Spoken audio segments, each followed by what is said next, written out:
Hello दोस्तों, उम्मीद है कि आप सब बढ़िया होंगे। तो आज का वीडियो बहुत स्पेशल होने वाला है क्योंकि आज मैं स्टूडेंट की सबसे बड़ी प्रॉब्लम को एड्रेस करने वाला हूं। वो है कि पूरे सिलेबस को कम टाइम में कवर कैसे करें। हम जब भी पढ़ने बैठते हैं ना, तब इतनी सारी बुक्स देख करके स्ट्रेस में आ जाते हैं कि मैं इतना सारा सिलेबस कंप्लीट कैसे करूँगा, और ऐसे ही फिर हमारा पढ़ाई से मन उठ जाता है और हम अच्छे से पढ़ाई बिल्कुल भी नहीं कर पाते। तो इस प्रॉब्लम के लिए दोस्तों मैं लाया हूँ सबसे अमेजिंग और सबसे इफेक्टिव वेज, जिससे आपकी ये टेंशन दूर हो जाएगी और आप कम टाइम के अंदर अपना सारा सिलेबस कंप्लीट कर पाएंगे।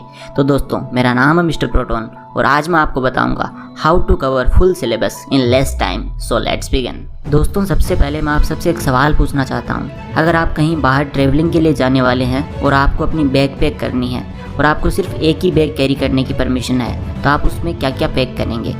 आप उस बैग में वही चीज़ें डालेंगे जिसकी आपको सबसे ज़्यादा ज़रूरत पड़ेगी ट्रैवलिंग के टाइम, और उन सब चीज़ों को छोड़ दोगे जिसकी आपको ट्रैवलिंग के टाइम ज़रूरत नहीं होगी। यही थ्योरी आपको अपने सिलेबस को कंप्लीट करने में लगानी है। अगले कुछ मिनटों में मैं जो आपको बताने वाला हूँ वो जानकर आप मुझे कमेंट बॉक्स में थैंक यू ज़रूर बोलोगे। दोस्तों, tip number 1, don't read everything. According to studies, students एक साल में सिर्फ कुछ थाउजेंड्स ऑफ पेजेस ही रीड कर सकते हैं। हम लिमिटेड टाइम में सिर्फ लिमिटेड चीज़ों को ही याद कर पाते हैं। जैसे मैंने आपको बताया कि आप ट्रैवलिंग करते वक्त सिर्फ ज़रूरी चीज़ों को ही साथ लेके जाते हैं, वैसे ही जब आप अपने सिलेबस को देखते हैं तो एग्ज़ाम के लिए आपको पूरा सिलेबस तैयार करने की ज़रूरत नहीं है, बल्कि जो सबसे इम्पोर्टेंट है उसे पढ़ने की ज़रूरत है। आगे चल के मैं आपको एक प्रिंसिपल के बारे में बताऊँगा जिसे जानकर आपको बहुत ज़्यादा फ़ायदा होगा, तो वीडियो के एंड तक बने रहिएगा। दोस्तों, tip number 2, less is more. आपको अपने सिलेबस को इवेल्युएट करना पड़ेगा, यानी समझना पड़ेगा कि इसमें से कौन से ऐसे चैप्टर्स हैं या कौन से ऐसे सेक्शंस हैं जो सबसे ज़्यादा इंपॉर्टेंट है और जिसकी एग्ज़ाम में सबसे ज़्यादा वेटेज है। इससे आपको पता चलेगा कि आपको हाईएस्ट मार्क्स लाने के लिए बहुत कम टॉपिक्स पढ़ने हैं और उन्हीं टॉपिक्स में से एग्ज़ाम्स में क्वेश्चन आएंगे। अब टॉपिक्स और चैप्टर्स डिसाइड करने के लिए आपको सिर्फ अपने सिलेबस पर कंसंट्रेट करना है, एक्स्ट्रा स्टडी मटेरियल को रेफ़र नहीं करना। इंपॉर्टेंट चैप्टर्स डिसाइड करने का सबसे आसान और बेस्ट तरीका है कि आप अपने एग्ज़ाम के पिछले 5 सालों के क्वेश्चन पेपर्स को देखें, उनको ऑब्जर्व करें और उनमें सबसे ज़्यादा क्वेश्चंस किस टॉपिक या चैप्टर से आते हैं उन्हें नोट करें और इम्पोर्टेंट मार्क करें। दोस्तों, आप देखेंगे कि 50 to 75% क्वेश्चंस कुछ टॉपिक्स या चैप्टर से ही आते हैं।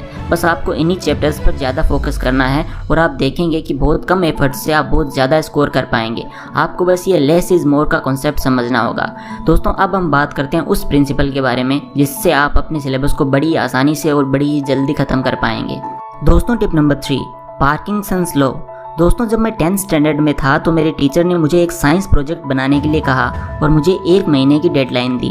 मैंने सोचा कि अभी तो 1 महीना बाकी है प्रोजेक्ट कंप्लीट करके सबमिट करने को, तो थोड़ा दोस्तों के साथ क्रिकेट खेल लेता हूँ। उसके बाद सेकेंड डे मैंने सोचा कि अभी भी बहुत टाइम है, मैं वीडियो गेम्स खेल लेता हूँ। ऐसा करते करते मैंने उस प्रोजेक्ट को 28 दिन तक अवॉइड किया।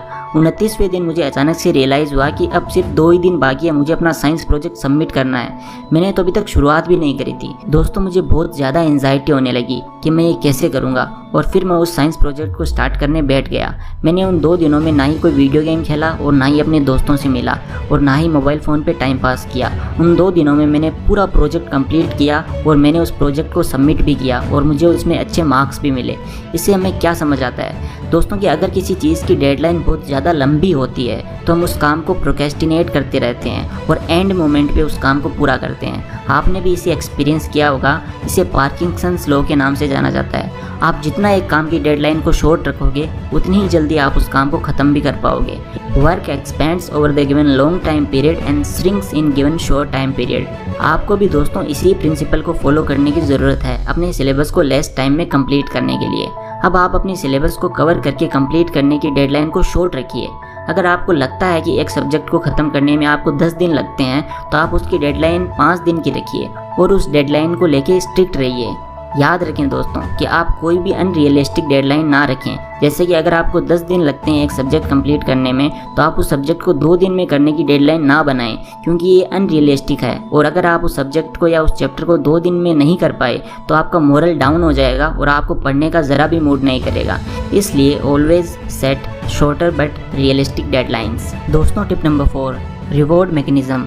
आप जब भी अपने चैप्टर को या पर्टिकुलर टॉपिक को शॉर्टर डेडलाइन पे कंप्लीट करते हो तो अपने आप को एक रिवॉर्ड देना चाहिए। This is known as reward mechanism. जब भी आप शॉर्टर डेडलाइन पे अपने टास्क कंप्लीट कर लें तो खुद को रिवॉर्ड करें। जैसे कि कोई सॉन्ग सुनना या कोई मूवी देखना या केक खाना वगैरह। रिवॉर्ड सिस्टम से एक रीज़न जुड़ जाएगा आपके उस चैप्टर या टास्क को कंप्लीट करने का, क्योंकि आफ्टर कंप्लीशन आप अपने आप को रिवॉर्ड करने वाले हैं। इस वजह से आप बड़े ही इंटरेस्ट के साथ पढ़ पाएंगे और अपनी पढ़ाई को कंप्लीट करके खुद को रिवॉर्ड भी कर पाएंगे। इससे आपको बड़ा मज़ा आएगा पढ़ने में। दोस्तों, tip number 5, develop a pattern for yourself. एक स्टडी पैटर्न बनाइए जिससे कि आपका पूरा सिलेबस आप बहुत कम टाइम में और कंसाइज वे में कंप्लीट कर सकें। स्टडी पैटर्न में आपको maximum 2 hours of continuous study करनी है और फिर 20 मिनट्स का एक ब्रेक लेना है। इस 20 मिनट्स के ब्रेक में आप अपने माइंड को रिलैक्स करें, जैसे कि म्यूज़िक सुनकर या फिर एक क्विक नैप लेकर या फिर मेडिटेशन करके। ध्यान रखें, कंटिन्यूस स्टडी करने से आप अपनी हेल्थ ख़राब कर सकते हैं, इसलिए बताए गए स्टडी पैटर्न को ही फॉलो कीजिए। इससे आपके एनर्जी लेवल्स भी हाई रहेंगे और आप ज़्यादा पढ़ाई कम टाइम में पूरे फोकस के साथ कर पाएंगे। दोस्तों, अब मेरे फाइनल वर्ड्स। दोस्तों, उम्मीद है कि आपको आज का स्पेशल वीडियो पसंद आया होगा।